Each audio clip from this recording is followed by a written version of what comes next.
Anda kembali bersama Liputan 6 Daerah Jawa Timur.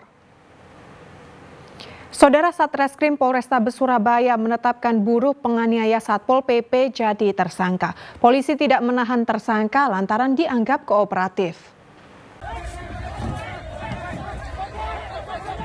Buruh asal Tulungagung yang menganiaya anggota Satpol PP Surabaya ditetapkan tersangka oleh Satreskrim Polrestabes Surabaya. Penetapan status tersangka usai gelar perkara dan pengumpulan barang bukti oleh penyidik. Tersangka RT menyerahkan diri ke polisi Senin malam. Meski ditetapkan sebagai tersangka, penyidik tidak menahannya karena dianggap kooperatif. Tersangka dikenakan wajib lapor seminggu 2 kali. Kemarin malam, yaitu Senin 4 Desember, sekitar 23.00 bahwasanya yang bersangkutan, yang awalnya kami duga dengan inisial RTPAP, inisialnya RTPAP,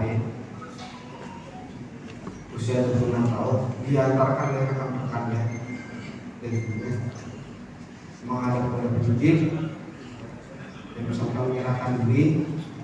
Selain RT, polisi saat ini masih mencari pelaku lainnya yang turut menganiaya anggota Satpol PP saat menjaga demo buruh pada 30 November 2023. Dua anggota Satpol PP yang jadi korban pengeroyokan saat ini masih dirawat di rumahnya masing-masing karena patah tulang tangan. Slamet Riyadi melaporkan dari Surabaya. Saudara, para pelaku pengeroyokan korban di kawasan Pendopo, Kabupaten Banyuwangi yang videonya viral di media sosial dibekuk polisi. Ternyata motifnya salah sasaran karena para pelaku yang terpengaruh miras mengira jika korban yang menggeber knalpot bising. Inilah video amatir yang viral di media sosial saat terjadinya pengeroyokan di kawasan Pendopo, Kabupaten Banyuwangi beberapa hari lalu. 8 pelaku kini dibekuk polisi, 2 diantaranya masih berstatus pelajar. Mereka adalah kelompok remaja warga Kecamatan Banyuwangi. Kejadian bermula saat para pelaku dalam kondisi terpengaruh minuman keras tersinggung ketika ada kelompok pemotor lain menggeber knalpot bising. Saat itu 3 korban pemotor yang melintas dekat mereka jadi sasaran dan dimaki oleh para pelaku.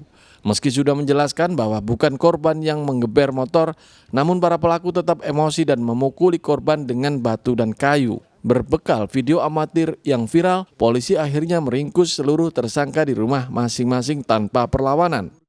Setelah rombongan motor itu lewat, 3 korban ini lewat, sehingga dikiranya adalah bagian dari kelompok itu, sehingga spontan langsung dilakukan kekerasan tadi. 3 orang korban ini mengalami luka pada beberapa bagian tubuh, diantaranya ada pada memar pada kelopak mata kanan dan kiri, luka lecet, ada juga benjol pada kepala, dan kemudian lecet pada dada kanan. Kemudian dari 8 pelaku ini, 2 orang diantaranya adalah anak di bawah umur, kemudian 6 orangnya dewasa. Sudah kita faktakan peran masing-masing. Para pelaku dijerat pasal 170 KUHP tentang pengeroyokan, ancaman hukuman 7 tahun penjara. Taufik Ferdiansyah melaporkan dari Banyuwangi. Saudara, Bawaslu dan Satpol PP gencar menindak pelanggaran kampanye yang dilakukan berbagai pihak. Di Bangkalan, Bawaslu akan melaporkan aparatur sipil negara kepada Bupati karena menjadi tim pemenangan calon presiden. Sementara di Surabaya, Panwas dan Satpol PP menurunkan baliho dan bendera partai yang melanggar aturan pemasangan.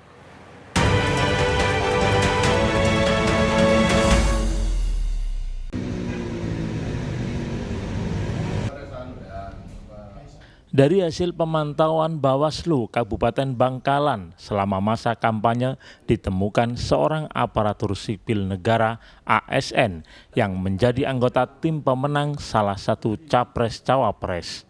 Berdasarkan klarifikasi Bawaslu, ASN itu mengakui jika menjadi tim pemenang salah satu capres-cawapres.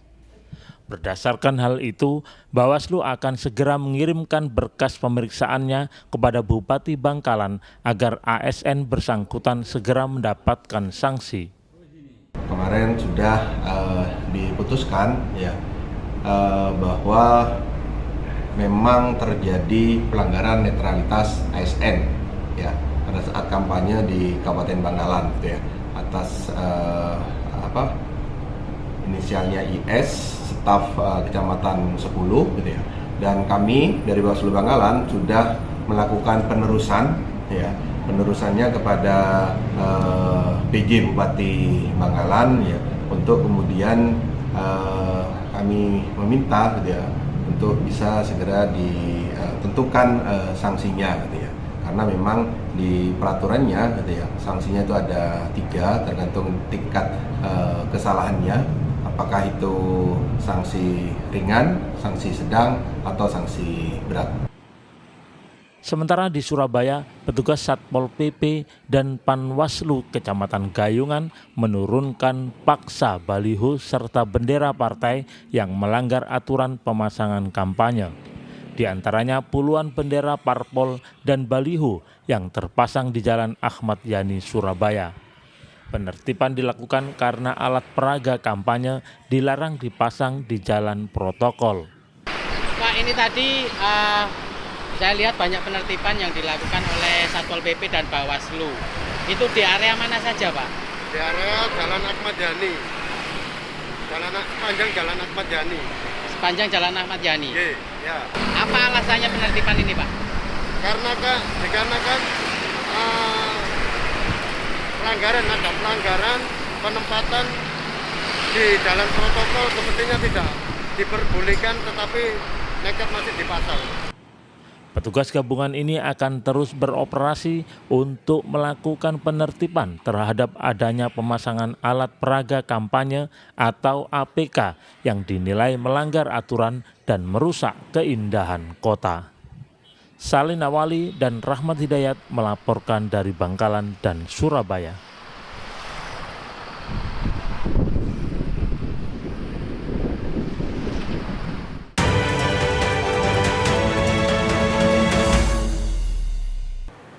Kita ke informasi ringan, Saudara. Jelang perayaan Natal, pusat penjualan pernak-pernik Natal di kawasan Surabaya Utara mulai ramai didatangi pembeli.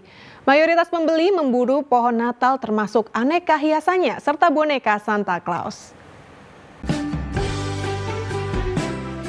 Meski perayaan Natal masih beberapa minggu lagi, namun pasar penjual pernak-pernik Natal di kawasan Surabaya Utara ini mulai ramai pembeli.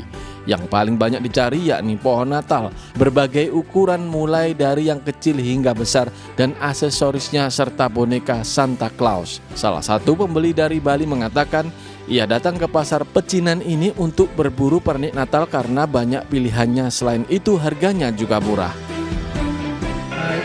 Kakak di tempat sini penilaiannya seperti apa? Untuk kebutuhan belanjanya? Bagus sih, terus harganya terjangkau juga. Terus untuk koleksinya? Koleksinya juga bagus-bagus, banyak pilihannya. Apa saja nih yang kakak pilih di tempat ini? Ini tadi ada banyak, ada gantungan buat pintu, lampu-lampu, terus buat di pohon-pohon juga, keset-keset juga ada. Sujani, pedagang pernak-pernik Natal, berharap tahun ini ia bisa meraup untung lebih besar dibandingkan saat pandemi COVID-19. Oh ya, sukses. Gitu ya? Sukses dibanding dengan tahun-tahun yang lalu ya. Untuk model-modelnya apa aja yang dijual sekarang ini? Oh, sekarang tahun ini banyak sekali. Salah satunya apa itu? Salah satunya ya sepeda, Sinterklas ini. Yang paling banyak dicari apa? Pernak-pernik pohon. Pernak-pernik seperti pohon Natal dijual mulai dari Rp250.000 sampai dengan jutaan rupiah tergantung ukurannya. Sementara boneka Santa dijual antara Rp100.000 sampai Rp500.000. Slamet Riyadi melaporkan dari Surabaya.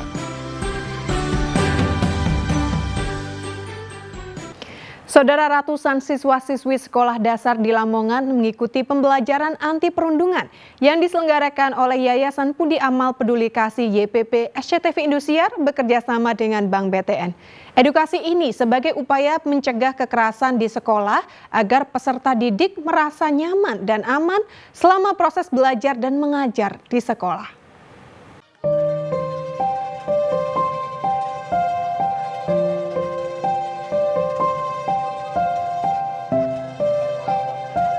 Ratusan siswa-siswi Sekolah Dasar Negeri Ganggang Tingan, Kecamatan Ngimbang ini antusias mengikuti pembelajaran anti perundungan di sekolahnya. Mereka tertarik mendengarkan materi anti-bullying yang disampaikan melalui media dongeng dengan contoh dan bahasa yang mudah dipahami. Ini juga bukan punya kamu. Kasih, kirim padaku. Kasih nggak teman-teman? Kalau kamu nggak kasih, nanti aku suntik. Selain mendongeng, metode belajar yang dikemas dengan cara memberi hiburan ini juga diselingi dengan bernyanyi bersama dan memberi hadiah pada siswa-siswi yang bisa menjawab pertanyaan seputar aksi perundungan di sekolah. Senang nggak ada kegiatan hari ini? Senang. Apa yang dipelajarin sih? Tentang bullying, tidak boleh bullying. Apa? Belajar tentang apa? Tidak boleh membuli teman. Karena? Karena bisa menyakiti hati teman dan tidak boleh berbuat itu. Kegiatan belajar anti perundungan sejak dini ini dimaksudkan agar anak-anak terhindar dari perbuatan menyakiti orang lain atau sesama temannya. Kami senang sekali karena di dalam kegiatan ini sangat menguntungkan bagi anak-anak sehingga anak-anak bisa mengalami pengalaman yang menarik gitu. Sesuai dengan program Lamongan bahwa Lamongan mempunyai kegiatan 1 adiwiyata, 2 sekolah sehat, yang ketiga sekolah ramah anak, yang keempat yaitu literasi sekolah. Kegiatan ini sangat positif ya, jadi Bank BTN sendiri akan sepenuhnya mendukung program anti bullying karena kegiatan ini sudah sangat kita harus melakukan pencegahan sejak dini seperti itu. Ini sangat positif ya, jadi saya berharap sih untuk kedepannya kegiatan seperti ini bisa ada terus-menerus dan di lokasi selanjutnya juga sama seperti ini.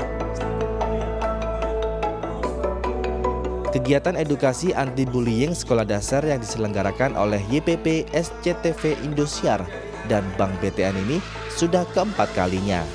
Mulai dari Jakarta, Banjarbaru, Kalimantan Selatan, Maumere, Nusa Tenggara Timur, dan Lamongan, Jawa Timur.